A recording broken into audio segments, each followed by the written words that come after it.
Hola, soy Juan David Correa. Bienvenidos a otra conversación pendiente. Hoy con Carolina Sanín, escritora, doctora en literatura, actriz, podcastera y maestra de cursos de literatura ahora por fuera de la universidad. En estas conversaciones nosotros no queremos tener la razón, sino escuchar y entender razones de gente diversa. Así que a Carolina le doy las gracias por acompañarnos hoy en esta conversación pendiente. Muchas gracias por invitarme, Juan David. Contenta de estar aquí. Yo quiero comenzar hablando de este domingo terminó la Feria Internacional del Libro de Bogotá y pensaba en una columna que escribió Yolanda Reyes que tú compartiste en Twitter, en donde una vez más se ponía de presente cómo ese cuerpo de hombres que dirigen los destinos editoriales y literarios del país y políticos, por supuesto, porque la feria, paradójicamente, después de tantos años, sigue pareciéndose más a una inauguración política que a una inauguración literaria, terminaron por excluir de la imaginación de las mujeres en esa inauguración. Había 10 hombres y una mujer. Y me gustaría escuchar qué quiere decir eso para ti hoy, que haya esa suerte de exclusión que a veces nos parece normal y que no deberíamos seguir normalizando. Yo estuve repasando esa imagen de los 10 hombres y la mujer al final y vi el video de esa inauguración y me acordaba de que hace unos años, antes de la peste del coronavirus, hubo, ¿te acuerdas? Un escándalo de que era una feria del libro también en la que había solo hombres, no sé, que Colombia había mandado a Francia solo hombres. Sí.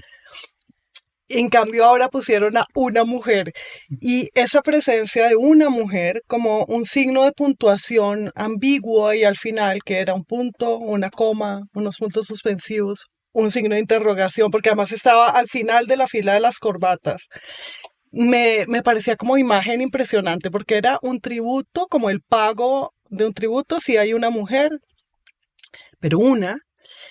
Y luego pensé en que ella no lo comentó. Piedad Bonet no hizo ningún comentario con respecto a ser la única mujer. Parecía muy complacida y agradecida.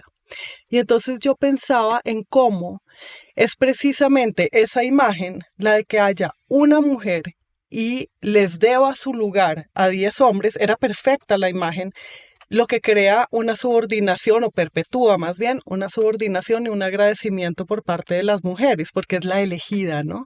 Cabe una y eres tú. ¿Y qué hace eso para romper también cualquier concierto entre las mujeres, ¿no? El que haya una elegida, que haya una por vida, por generación, o sea, tiene que morirse una para que luego elijan a alguna otra. Todo eso es violentísimo a la sociedad de las mujeres, si es que existe tal cosa, pero a los cuerpos de las mujeres. Que esta señora se presentara ahí, la aplaudieran mucho, hubiera como toda una condescendencia, además en vitorearla porque era la única mujer, pero como si fuera una gracia especial que una mujer estuviera entre los señores. Entonces me di cuenta de eso, luego me di cuenta de las fórmulas rancias, horribles de esa presentación, que eran excelentísimo, no sé qué, y luego, de bandera, total, luego pasa un español y dice, bueno, yo no voy a saludar a nadie porque ya los han saludado 8 veces y tenía toda la razón y fue gracioso, pero cómo el extranjero, el patriarca del patriarca, puede sentirse a gusto y decir cosas en cambio que nosotros con la tiesera colonial, ¿no? Entonces sí, la imagen de la elegida, la mujer que además acrítica con respecto a eso.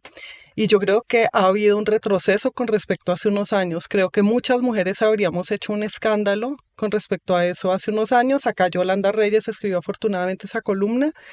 Y luego... Además porque el tema de la feria que terminó era el cuerpo. Era muy raro esa suerte de paradoja, de contradicción en los principios y supuestamente se iba a hablar de la exclusión y de los silencios el cuerpo que dominó el escenario una vez más es el escenario masculino y político. Sí, el cuerpo masculino con su corbata, pues que es obviamente un pene frontal, o sea, ante todo un pene encima del corazón y ahorcando la voz, o sea, la gente como que ni siquiera como que piensa en ese símbolo y en la resistencia de ese símbolo que resiste a todo, ¿no? La corbata, y ahí veíamos todas esas corbatas que es tan no textual, una corbata, tan no poética también, tan obvia.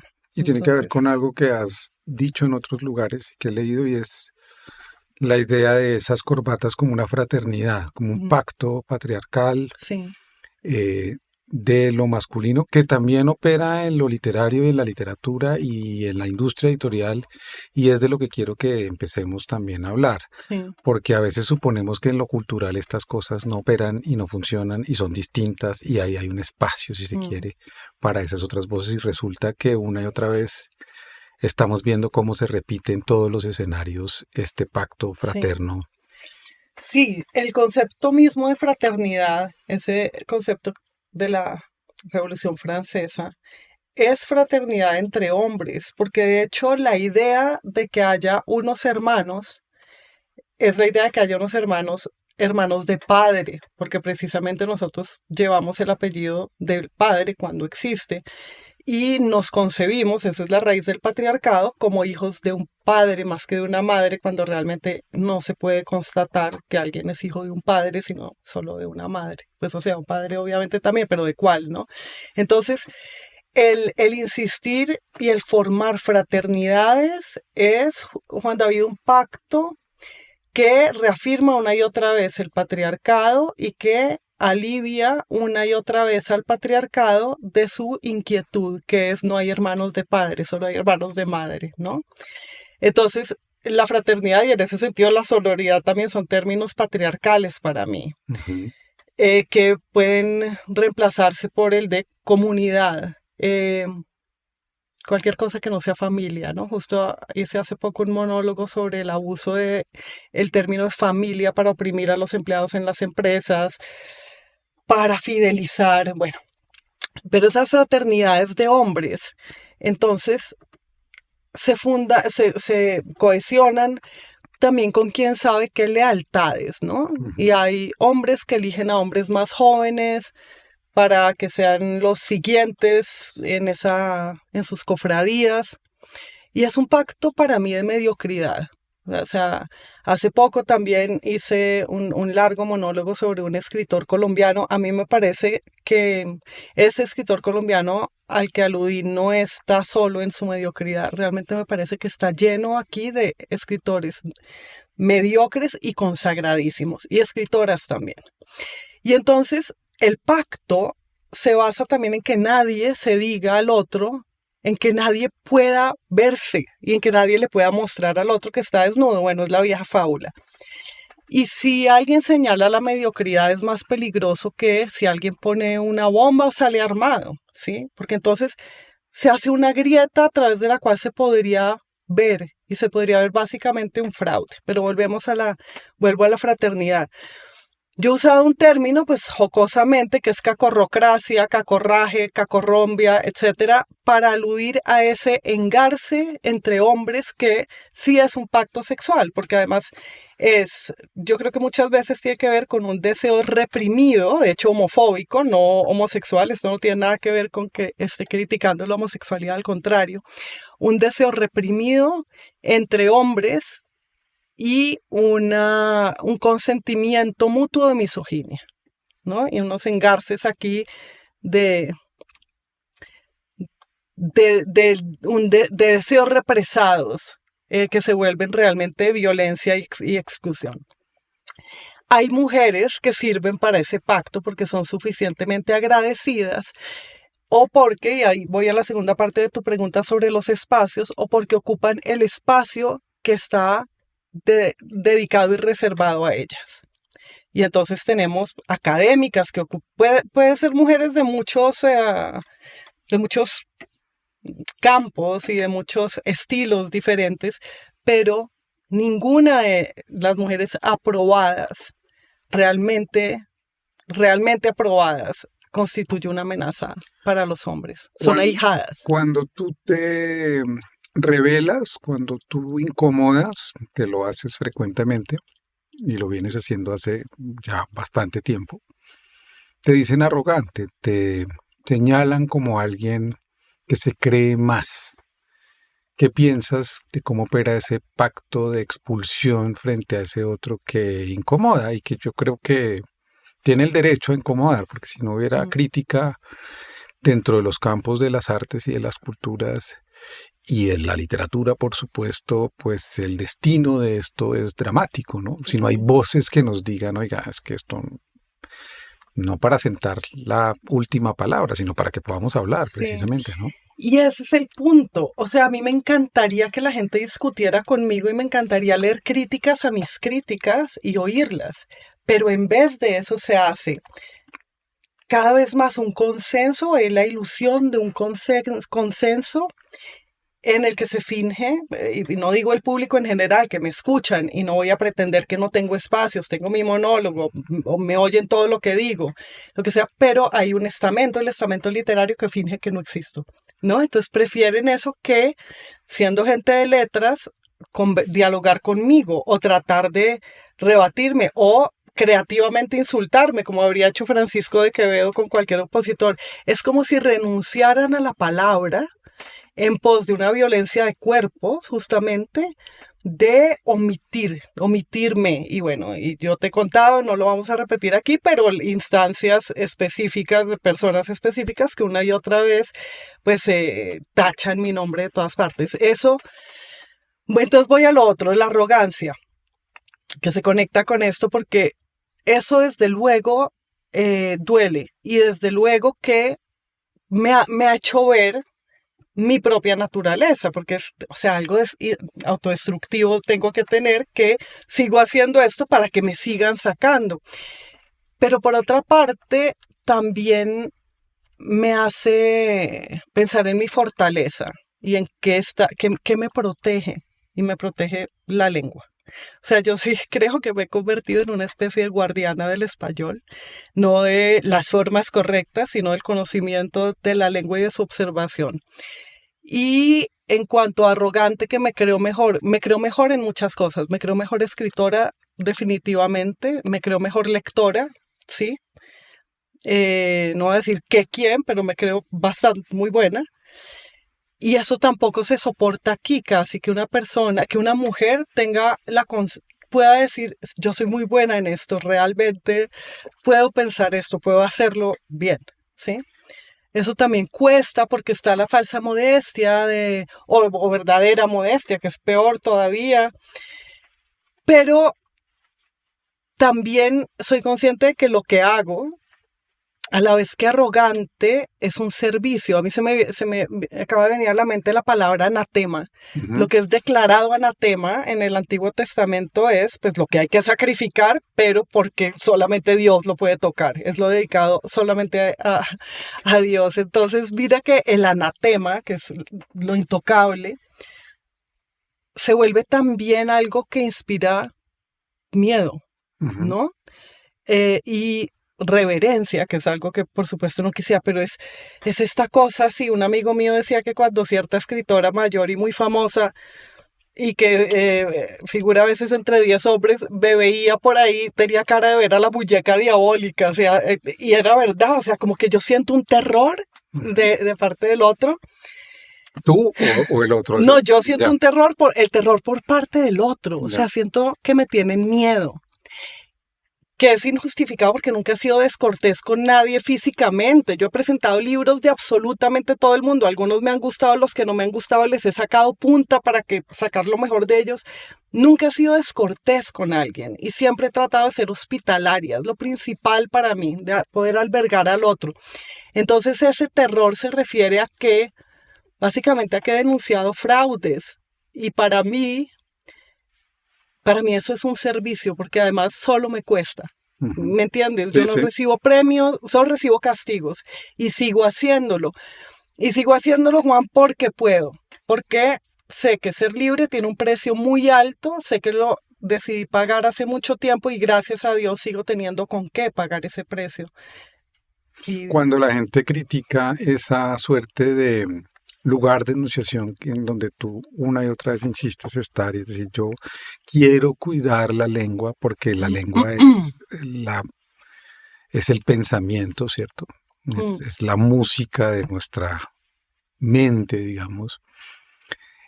No se da cuenta que tú has criticado las academias de la lengua, es decir, has sí, criticado las fraternidades de la lengua y quizás estás defendiendo una lengua que se supone excluyente, pero que no lo es tanto. exacto, es lo ¿Podríamos hablar contrario. de esa Hablemos de eso porque, claro, contradicción? dicen, no le importa la gramática, entonces es conservadora a los señores. No, es lo contrario, es que me angustia mucho que hablemos sin saber qué es lo que decimos.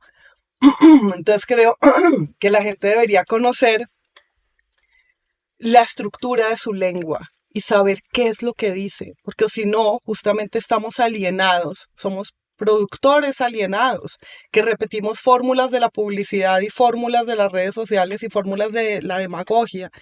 En cambio, que si conocemos las estructuras de la lengua, sabemos qué estamos diciendo y qué estamos pensando.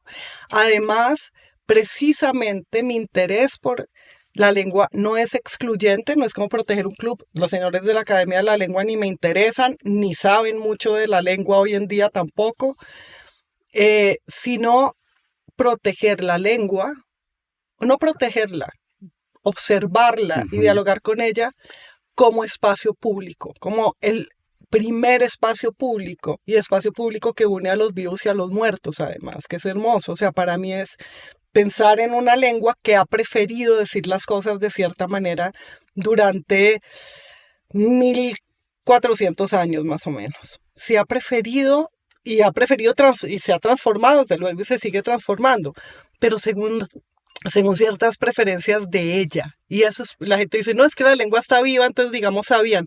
No, precisamente porque está viva, escúchala a ella, qué es lo que prefiere, qué sentido tiene que se diga una cosa y no otra, ¿no? No, está viva y entonces la torturo, que es un poco lo... Que tiene que ver con algo que también has dicho en otros lugares y es la simplicidad del uso de esa lengua de manera Sí, publicitaria en la industria o en los libros que se publican por ciertos o que se vuelven éxitos en Colombia, digamos. La crítica sobre un lenguaje instrumentalizado, publicitario, fácil, que es lo que mucha gente no entiende cuando haces las críticas. Mucha gente me dice, yo entiendo lo que ella dice, pero me gustó ese libro. ¿Por qué me pasa eso me eso? encanta. Eso es buenísimo, porque bueno, por un lado, quisiera hacer hincapié en la defensa de la simplicidad y de la complejidad, porque es que cuando se vuelve prohibido decir trabajador y hay que decir colaborador y se vuelve prohibido decir oír o poner y hay que decir colocar, no se está simplificando, lo que se está es haciéndose ajeno a la lengua y casi que teniéndole miedo porque ya no puedo decir monosílabos o palabras de dos sílabas como si fueran pornográficas, entonces ya no podemos decir poner ni oír ni o esto de que todo es compartir ahora, lo comparto porque ya no se puede decir mostrar, mandar, dar, entregar, mostrar, ¿no? ¿Cómo los poderes nos alienan de la lengua, justamente? O sea, yo creo que hay un acto de libertad y democracia y resistencia individual también en no permitir eso, en constantemente no permitirlo, constantemente desarmar el lugar común. Y la frase hecha que ya se te viene a la cabeza porque no sabes, pero la has oído 8.000 veces en publicidad y periodismo. O en literatura misma, en la tradición. Y entonces, pero sobre todo la literatura de hoy Ujú. repite fórmulas del periodismo, de los medios y repite fórmulas de la publicidad, que es tristísimo, ¿no? O sea, una literatura que no cuestiona los clichés, cuando pues justamente la literatura hacía clichés, ¿sabes? Ahora los recibe y los reproduce y tiene muchas veces una idea de qué es lo literario, ¿no? Y Bueno, es algo cómodo. Hoy sí, y la gente pues me necesita imagino eso. que para alguna gente es cómodo hablar automáticamente y no se dan cuenta de que justamente existe ChatGPT y la inteligencia artificial que reemplaza a los humanos porque los humanos decidieron volverse como máquinas. A mí a veces me gusta recordarle a la gente que antes de que existiera ChatGPT, todo el New York Times estaba escrito exactamente igual, que es algo que a mí me impresionó desde que tenía 23 años y me fui a vivir a Estados Unidos y leía el Times y decía, wow, pero porque todo está escrito igual, ¿sabes? Y esa es la raíz de los programas de escritura en Estados Unidos. Digo, no de los de escritura creativa, sino de la instrucción de escritura en todo el pensum universitario de Estados Unidos. Y de ahí a ChatGPT. Es una uniformización, pero antes estábamos hablando de otra cosa. No, pues precisamente el control de esa lengua que sí. termina siendo una lengua instrumental en libros que se venden mucho o en historias que a la gente le gustan, y la gente me dice a veces, yo oigo a Carolina, pero a mí el libro que está criticando me gustó, entonces no entiendo cuál es la distancia entre lo que ella está diciendo y por qué a mí me gusta, es decir, qué es lo que tengo que incomodar. Un lector se lo pregunta a una lectora del común, y tú has pensado varias veces en voz alta y has dicho que, pues eso, que la publicidad se ha tomado de una u otra manera. Es como cuando tú no tienes que ver la televisión. ¿Sí? Tú tienes que oírla, pues estás cocinando, tú puedes oírla, no tienes que ver la imagen. Y ni siquiera tienes que oírla todo el tiempo, intermitentemente, y sabes lo que está pasando. Entonces ahí hay varias cosas para mí. Una, la principal, el gusto. A mí me gustó. El gusto no importa. A nadie le importa lo que a mí me gusta. Yo pocas veces hablo de lo que me gusta, no me gusta, y eso yo creo que es por entrenamiento de psicoanálisis, ¿sabes? Como un psicoanalista siempre le dice a uno, no importa qué te gusta, no estamos preguntando por qué te gusta dormir sin medias, sino qué hay ahí, ¿sabes? ¿Qué hay? ¿Qué significa? Y entonces se nos ha dicho, y también tiene que ver con la manipulación totalitaria y con la inteligencia artificial, que el gusto es nuestra libertad. La diferencia de gustos. A mí me gusta esto o no me gusta esto. No, a ti no te gusta nada. Tú prefieres esto por unos condicionamientos, ¿sí? O estás prefiriendo esto otro por otros condicionamientos. Pero además, ¿qué es lo que la cosa tiene? ¿Qué te da? ¿Qué riqueza tiene? Es extraño como la gente no está muy dispuesta a mirar eso, porque por ahí te dicen que tu gusto está equivocado, que realmente un gusto puede estar equivocado. No es inalienable, y ni siquiera pertenece al fuero interno. Los gustos pertenecen un poco a las manipulaciones o corresponden. Claro, porque te hacen sentir parte de algo que está bien. Te hacen sentir parte, te dicen que te debe gustar. Que en eso yo he tratado de concentrarme cuando hago esas críticas literarias. Es como, no, miren esto bien y vean que aquí no hay nada. Entonces, no le gusta nada. No, a mí sí me gustan muchísimas cosas. Lo que pasa es que no son las que nos están diciendo que nos deben gustar hoy, ¿sabes? Bueno, eso por un lado. Por otro lado, la comprensión de lectura. O sea, lo de yo entiendo esto. La gente le da miedo no entender, y en parte eso es responsabilidad de la escuela y paradójicamente de las campañas de comprensión de lectura y de la enseñanza de la lectura. Se nos ha dicho o hecho creer o insistido en que leer es poder parafrasear. Si tú entendiste algo es porque lo puedes resumir, di lo mismo en tus palabras, ¿sabes? Que es curiosísimo. Y eso nadie lo cuestiona. Si puedes repetir, ¿qué dice este texto en tus propias palabras? Entendiste. Primero, la lectura no existe solo para entenderla, sino para que se funde en ti y te fecunde de alguna manera. Y tú y yo hemos estudiado muchísimos textos que no entendíamos. De hecho, escuchábamos a un profesor que fue tal vez nuestro mejor profesor, que es Manuel Hernández, a quien no entendíamos, era otra cosa. Él señalaba un camino, y era un camino sonoro hacia un tipo de canción con la que relacionaba pensamientos y abría avenidas en la imaginación de los jóvenes. Y eso es increíble. O el mismo Derrida, yo no puedo parafrasear. ¿De qué se trata la gramatología? Bueno, tiene estas tesis y estas tesis secundarias y estas... Pues realmente no, o Agamben, no. De las cosas que más me gusta leer, Pascal Quignard, que es hoy en día el escritor que más admiro, dime de qué se trata. Me acuerdo de un par de ideas y el resto lo vi mientras lo leía. Experimentar eso es una potencia. Es una experiencia y es algo que te transforma. Y tiene que ver con algo que me parece ha incomodado también mucho en ti, es que como has asistido a esa forma de leer, también esa es una forma de ser, de incomodar, de romper pactos. Te interesa romper pactos porque no te interesa repetir. ¿Qué es Sí. lo que te ha costado al romper todos esos pactos con la universidad, con los grupos de escritores, en las redes sociales en donde tienes disputas duras que te han costado, que te han... Ya no tanto, ya no me meto ya no... tanto. Antes sí. Sí, sí, he roto pactos. Yo creo que desde luego que yo he fallado muchos tiros y quiero advertir eso también. O sea, he exagerado en críticas, he sido impulsiva, he sido ligera también yo. Y, y basta. O sea, basta. A veces sin mirar bien algo lo he descalificado y desde luego esa es mi confesión y será mi penitencia. Pero no son esas las veces por las que me atacan, esas son las que yo reconozco. Las veces, las ideas por las que me atacan son justamente las que rompen un pacto de un paquete. Si soy liberal y soy feminista, tengo que decir que las personas trans son mujeres. Tengo que decir mujeres, tengo que decir mujeres.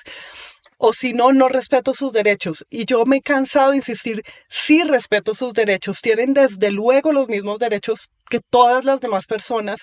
Pero he dicho una y otra vez, y ahora lo dijo también la Corte Suprema inglesa, que se pueden llamar personas trans y no mujeres, porque las mujeres, la categoría de mujeres depende del sexo biológico. Es todo lo que yo había dicho, ¿sí? Pero eso me volvía un monstruo. O cuando el ataque de Hamas del 7 de octubre de 2023 a Israel, que dije, un momento, hay que solidarizarse con el pueblo de Israel, fue lo primero que dije, porque acababan de violar a muchas mujeres y matar a muchas personas, habitantes de Kibbutzim, que además apoyaban la amistad con Palestina. Y en ese momento me volví una apologista del genocidio, sí. Y entonces, por un lado está Juan, el chivo expiatorio. Necesitan un chivo expiatorio y yo, por supuesto, me presto para chivo expiatorio de todo, porque como no estoy en ningún paquete y he rehusado estar en los paquetes, como yo soy liberal y soy antifascista, entonces tengo que ser anti-Israel, decir que los trans son mujeres, no sé qué, no sé qué.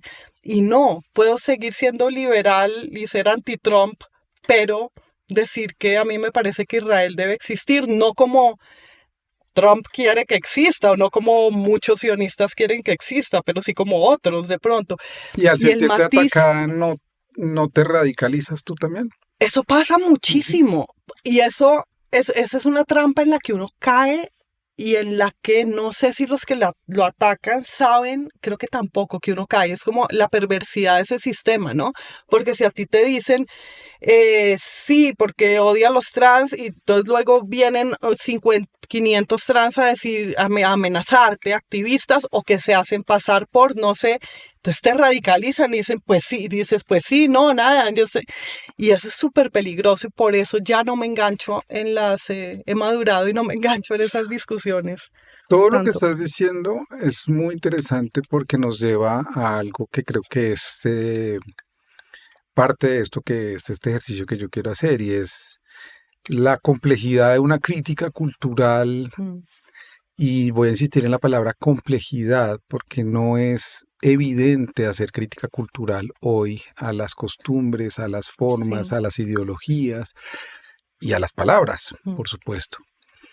¿Qué sientes de alguna u otra manera que esta sociedad colombiana, para volver aquí, no está afrontando en este momento frente a esa crítica cultural, frente a ese diálogo que parece que no termina de suceder, Sí. parece que terminamos siempre cada uno en un lugar antagónico, irreconciliable, imposible, como hablábamos en algún momento, incluso haciendo listas de censurados, Sí, secretas, sí. ¿cierto? Que yo digo esto de dónde puede salir. Esto era una práctica que hacía Pablo Escobar, por ejemplo. Pablo Escobar Claro, tenía la una de libretica listas. donde yo digo, esto no puede ser un comportamiento de personas que se hayan tomado el trabajo de participar en el debate cultural del país. o de personas que estén interesadas en la formación de un criterio, ¿no? Y por eso te decía hace un rato, sí, yo soy arrogante, pero también soy consciente y cada vez más de que yo estoy al servicio completo de la gente. O sea, yo prácticamente no tengo vida privada. Yo hago esto soy yo, esto hago todo el tiempo, hablar. Entonces eso, no creo que haya una conciencia de cuál es el servicio del crítico o de la crítica. Y Pues eso, ¿no? Irrumpir una sí, y otra vez, irrumpir una y otra incomodar. vez, pero además en las raíces. O Ujú. sea, de verdad cuestionar qué es la comprensión de lectura, porque es fácil decir, que Colombia suba el puntaje en las pruebas PISA, no sé qué. No, no, un momento, pregúntense si esas pruebas PISA, ¿qué son? ¿Por qué estamos aceptando eso? O el otro día, o por ejemplo, el otro día pensaba yo en esta cosa de las historias, de las narrativas y de contar historias y cuenta tu historia y contar la historia y dele con las historias. Y luego pensé yo, eso también es una imposición, la de la narrativa sobre otros tipos de literatura que no son narrativa. Y la gente ni siquiera sabe qué es narrativa. Narrativa se refiere a contar historias, es decir, a tomar objetos literarios y verlos a través del tiempo, ver cómo el tiempo pasa a través de ellos. Pero no es el único modo de hacer literatura, está la contemplación. ¿Sí? Cómo el tiempo no pasa a través de los objetos y de los no objetos. Y entonces existen los ensayos, existen las canciones. Y me preguntaba si ese énfasis en todo el mundo tiene que contar historias, no es también una ley del padre, una ley patriarcal. Hay que contar historias, la trama, cada vez más la trama. Y entonces en los procesos de reconciliación, en los procesos de todo es historias. No, no hay que contar historias. Cuando en mi taller llega la gente y les digo, ustedes no tienen que contar cuentos, ustedes no tienen que inventarse un personaje al que le pase nada. Miren esta piedrita. Mírenla durante 10 minutos y escriban esta piedrita. El alivio. O sea, esto es como puff. De verdad es muy emocionante lo que mucha gente siente al saber que escribir no es contar historias y que es otra de esos presupuestos, de esas cosas que damos por hecho. No, historias bien, todo el mundo a contar historias. También es impuesto. O también pensaba en la forma de la crítica. La crítica es un arte. Y no, la gente lo desprecia porque es como si fuera quejumbre, ¿sabes? Como, no, no me gusta y esto no. Y a veces algunas personas que hacemos crítica, y en Colombia somos poquísimas, y eso es verdad, en los dedos de una mano contamos a los críticos como contamos a nuestros amigos. De verdad tratamos de desarrollar un género y una voz que sea la crítica, que justamente tampoco es narrativa la crítica, ¿no? Y es literaria, es un género literario, es ver la fisura en las cosas, ver los elementos de las cosas, cómo se articulan entre ellos. El lector es un detective sobre todo. Y hay mucho miedo al detective. Cuando hay cosas que se esconden, pues se teme que llegue el detective. Y el crítico es, ante todo, un detective, no un quejumbroso. Y al crítico lo condenaron como aquel que no pudo ser. Entonces También, le ¿no? tocó dedicarse a Como a los denostarte los otros, ¿no? profesores, como a los profesores. Y eso es parte de, antes me preguntabas por la universidad y lo pasé por alto. Bueno, yo dije en la Universidad de los Andes que la universidad se había vuelto ¿cómo era? Un centro comercial de títulos, ni siquiera me acuerdo del motivo de mi expulsión. Un centro comercial de títulos y denuncié el Serpilo paga por apropiación, pues porque era una administración de recursos públicos que a mí me parecía que la universidad privada no debía administrar, etcétera. La esterilidad de la academia, la repetición de fórmulas, pero también la opresión de los profesores que se deben a un patrón, que creen que el rector es su patrón, lo cual no pasaba en Estados Unidos, donde yo hice la primera parte de mi carrera académica. Pues es un lugar de deliberación, Sí, precisamente, ¿no? De democracia total. profunda. Los profesores como esta mezcla de vendedores, los estudiantes como clientes. O sea, la universidad hoy en día no tiene nada que ver con lo que es en Colombia al menos, o la que yo conocí, la privada, no tenía nada que ver con lo que se suponía que era una universidad. Algunos profesores hacíamos pues clases buenas y había estudiantes muy buenos y hubo enseñanza, pero casi que en contra a contrapelo de lo que exigía el negocio. porque es un negocio. Todo es un negocio. Todo La es un literatura, negocio. la universidad, o sea, el pacto es un negocio. Sí, ¿sabes qué estoy pensando? Que todo se vuelve un negocio cuando los individuos, los seres humanos, creemos que estamos en deuda. Todo tiene que ver con el sentimiento de culpa, o sea, para volver a esta cosa de volver de verdad a mirar las raíces, aunque sea para contar una historia que no sea la historia, pues como hace el psicoanálisis, hay miles de interpretaciones de algo, pero yo creo que todos sentimos que le debemos algo a alguien, y sí, le debemos cosas a todos. Pero estamos en permanente estado Ay, de deuda y de estamos culpa. pagando siempre, exacto, y entonces no sabemos cómo, se nos pasa la vida y a mí también administrando nuestra culpa. La culpa que tenemos todos los seres humanos por ser humanos, por habernos levantado en dos patas y cazado a todos los otros animales, básicamente, o qué sé yo, no vamos a hablar de eso, pero está siempre, siempre la culpa. Y a eso con eso vuelvo a lo del principio, de porque no hay crítica y los cuerpos y esa imagen, ¿no? La imagen de la mujer que les debe a los hombres su sitio y que sabe que ese puede ser su sitio desde que cumpla con el requisito de atacar a cualquier otra mujer que ocupe, o una cierta mujer que ocupe otro sitio o que no se desmarque de ahí. Eso. Y entonces, y pensaba en la crítica en otros campos, política, etcétera, y la clientela. Si todas son relaciones de clientes, si aquí la clase letrada sigue siendo tan pequeña, o por lo menos la que tiene el poder y los medios, es tan pequeña que todos son parientes y todos son amigos y todos fueron al colegio juntos, al colegio privado juntos, donde no había mezcla nunca con ninguna otra clase, pues todos sienten que se deben la vida mutuamente y es súper triste. Y probablemente yo también les debo mucho, es que no pienso pagar y eso es medio tremendo porque tengo otras culpas y otras deudas. Si fueras archifamosa, el titular de mañana sería ese: no pienso pagar. No pienso pagar. Terminemos con esa deuda entonces que no piensas pagar, porque esa deuda que no piensas pagar termina en un asunto que hoy cobra una relevancia que a mí me tiene bastante abrumado, y es la cancelación, es decir, la cancelación como palabra. Sí. Que es cancelar, que es encerrar, pero para empezar, ¿no? Digo, sí. Es una cancela. Sí. Pero también es una suerte de desaparición de la voz del otro para que no pueda expresar aún profundas incomodidades, que es lo que hace en el fondo la literatura, porque esa en el fondo es la posibilidad que nos ofrece una literatura cuando o un poema, o un verso, o un libro, o el Quijote, o lo que sea, nos abre de alguna manera esas avenidas que uno dice: ¿y esto de dónde? ¿Por qué ocurrió esto en mí? Yo estaba pensando que una de las cosas que quería decir hoy y que quiero decir siempre es: yo soy sobre todo una poeta, yo soy poeta. Y me ha preocupado como a amigos míos y como a lectores míos que la polémica ahogue la poesía.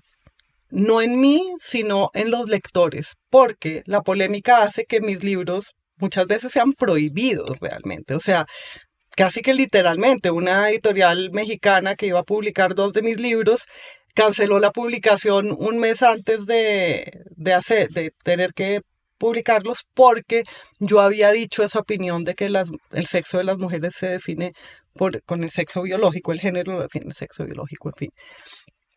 O hace un año iban a traducir un libro mío, Tu cruce en el cielo desierto, al inglés, y me mandaron las pruebas de la traducción y eso se había convertido en Sex and the City, habían simplificado todo. O sea, cualquier cosa medio especulativa que estaba allí lo habían vuelto Gossip Girl, o sea, como simple. Los términos, incluso términos, me acuerdo que verga traducían como dick y no cock, o sea, pero era miles en cada párrafo, y cuando yo le dije a la editora, le dije: yo no puedo publicar esto porque precisamente me he esforzado en una sofisticación poética y ustedes hicieron esto como una máquina, parece que lo hubiera hecho ChatGPT. Dice, no, es que tú no eres suficientemente conocida en el exterior, entonces pues tiene que ser una cosa más accesible al público. Lo que me estaba diciendo es que una mujer latinoamericana no puede tener cierta sofisticación intelectual, para eso ya están las francesas o lo que sea, ¿sabes? Entonces eso decía también de los lugares, ¿no? Y vuelvo a tu pregunta original que tampoco contesté, primera, que era el sitio en la industria editorial de las mujeres. Las mujeres sí tienen sitio en la industria editorial, pero unos sitios. O sea, tienen que escribir de cierta forma y con ciertos intereses, yo creo. Yo creo que es muy difícil aquí que una mujer que no escriba más o menos lo que escriben los hombres, pero desde punto de vista no sé qué, que no sé, creo que es difícil realmente que la escuchen. Y las hay, y hay muchas. Hay una en Cali muy joven, por ejemplo, que se llama Carolina Charri, que es espectacular y ha publicado en una editorial independiente, etcétera. Pero yo pienso en ella y en otras estudiantes que he tenido como ella, y ahora me perdonan que se me viene a la mente solo ella, pero son varias, y digo, wow, acá hay unas autoras increíbles que no son la narrativa esta de cosas consabidas de Pilar Quintana, y perdón por mencionar algún nombre, pero también me parece bastante mala. Bueno, pero antes de que íbamos de la cancelación y de... Entonces Pues decía... porque cuando tú dices sí. estos nombres y estas cosas... Pues, pero porque ya me cancelaron, sí, o sea, Claro. y claro, pero es alimento de la máquina que me cancela. Claro. Y entonces lo que yo lamento de eso es, de pronto por ahí habría alguien a quien le habría gustado mi libro, que nada tiene que ver ni con críticas a escritores, ni con crítica trans, ni con crítica a jamás. Y por ahí no le va a llegar porque le dicen que a mí no se me puede leer, y eso me duele. Sí, y eso me duele, pero a veces esta semana he pensado mucho en esto porque como es época de Filbo, pues salen a la superficie todas las cancelaciones. Pienso si yo no he necesitado esa turbulencia del espíritu para que el verdadero sosiego del espíritu escriba poesía, escriba mis libros, escriba mis ensayos, mientras tanto, ¿sabes? Sí, como la tener un ruido allá para estar sola realmente escribiendo esto. Y el aislamiento, si yo no hubiera estado tan aislada, no estaría tan libre. O sea, estoy cercada y ese cerco me libera, yo creo, estéticamente también. ¿Y te interesa pensar el asunto de la hospitalidad a través de la lengua, de recomponer a través también de las palabras, las relaciones? Es decir, sí hay un momento de turbulencia, pero también tiene que haber un momento de generosidad, de hospitalidad, incluso de repensar lo que uno mismo ha dicho de manera a veces injusta. Pienso, por ejemplo, un debate sobre todo el tema trans que, digamos, te han contestado mucho. ¿Tú has repensado esos argumentos? ¿Cómo crees que puedes restituir esas conversaciones o no te interesa restituir esas conversaciones? Es que yo nunca dije lo que decían que dije, ¿sabes? Yo sigo sosteniendo lo que dije, que es las mujeres sufrimos, tenemos una experiencia particular por nacer en o con o siendo un cuerpo de mujeres. Una niña la miran de una manera particular desde que nace, le clavan aretes desde que nace, perlitas, la visten de rosado, la miran los hombres de cierta manera desde que nace. La persona trans que se vuelve mujer tiene un sufrimiento y un camino particular súper respetable e interesante. No es el mismo. No es el mismo de una persona que nace con este cuerpo, que menstrua cada mes, que gesta o que tiene una menopausia o que aborta. Y entonces yo sigo defendiendo la particularidad del cuerpo de las mujeres, ya que estamos hablando de mujeres, y sigo defendiendo la particularidad de la lucha por la liberación de ese cuerpo. Eso no se opone a otras luchas, pero es una lucha diferenciada de esa, que pueden convivir desde luego. Pero lo que me ha preocupado mucho es que las reivindicaciones LGTBIQ subsuman la lucha feminista, que ser mujer se vuelva una incidencia dentro de las preferencias sexuales. No es una preferencia sexual, la mitad de la población que ha sido oprimida además desde que el hombre se hizo sedentario. es otra cosa, ¿sabes? Apoyo totalmente las reivindicaciones trans, sus derechos. Me hiere y me indigna cualquier expresión antitrans, pero a mí no me pueden obligar a decir que la experiencia de un hombre que quiso decirse mujer y ser mujer, que es completamente válido, y verse como mujer y que lo vean como mujer, es igual a la mía, y tampoco no me puedo obligar a decirlo, porque no puedo. Pero vuelvo a lo otro, que es que lo de la lengua que decías y de la hospitalidad. La belleza de la relación de uno con la lengua es que uno es el anfitrión, la anfitriona de la lengua, pero la lengua también es la anfitriona de uno. Y requiere una humildad saber que la relación con la lengua no puede ser decir, la lengua oprime y manipula y entonces no la voy ni a mirar, porque como te digo, estás haciendo una violencia contra los muertos y contra siglos de literatura y de habla irrecuperable. Entonces también yo creo que, como decía Pessoa, la ortografía también es gente. Yo creo, en eso hay algo tan profundo, ¿no? Tan escucha. ¿Cuál ha sido este camino de la lengua? Y hagámoslo, pero escuchándola a ella, no solo a nosotros dentro de ella, sino a nosotros como huéspedes de ella. Porque no hemos sido hospitalarios en este país con esas otras lenguas. Con las lenguas indígenas. Con las lenguas indígenas. O sea, ¿qué Sí. sientes tú de que tengamos esa distorsión tan grande frente a 65 idiomas que están ahí, que no Pues, escuchamos, digamos que no? Sí, no los escuchamos y no los escuchamos nunca, ¿no? En parte, el otro día vi el documental de los niños perdidos y encontrados. Y que me pareció precioso el que hicieron para Netflix, muy bueno. Y al final, la chiquita, la mayor, que es a la que yo dedico mi último libro, cuenta toda su historia en esa otra lengua. Y es fantástico que lo hayan hecho, ¿no? Sí, no lo oímos. Por ejemplo, si yo fuera ministro de Cultura, sí, haría algo. Ministra de Cultura, si era por echar la vaina. Yo haría algo con las canciones, Juan. O sea, realmente hacer un cancionero nacional de todas esas lenguas. En vez de forzar la mano a veces con textos de... O sea, oigamos qué se cantan, qué les cantamos a los niños para llevarlos a dormir en español y en todas las lenguas otras. Sí, eso, por ejemplo. Hay algunos libros de nanas indígenas. Pero es que con un libro no... No oímos. Claro, ¿cómo hacer eso? ¿Cómo hacer unas jornadas nacionales de canciones indígenas? Oigan canciones en otras lenguas, oigan cómo suena. Sería chévere, restituir, ¿no? Una música para lo público. Y alojarnos en ella, saber que no solo es nuestra, sino que somos suyos, de esas lenguas también, ¿no?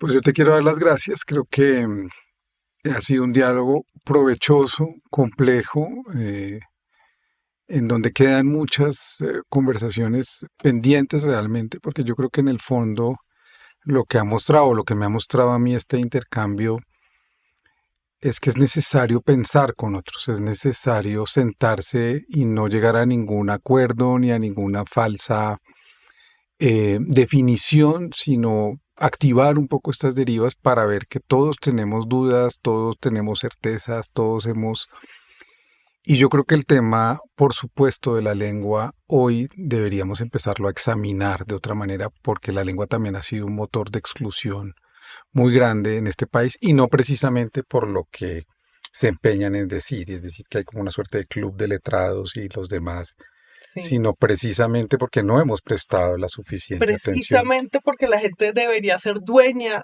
todos de la lengua y vivir en ella y saber que ya viven ellos y entonces conocer esa lengua, qué es, cómo se habla, qué dices cuando dices un adjetivo, qué significa adjetivo, cómo es que sin darte cuenta estás hablando y estás poniendo nombres y atributos a esos nombres. Con saber eso, con que la gente supiera gramática, y saber gramática es eso, no es saber un correcto uso de nada, saber gramática es saber qué dicen, con que supieran qué dicen, sabrían cómo están pensando y uno de verdad que ahí puede emprender una investigación interior que simplemente emancipa, que precisamente De acuerdo. emancipa.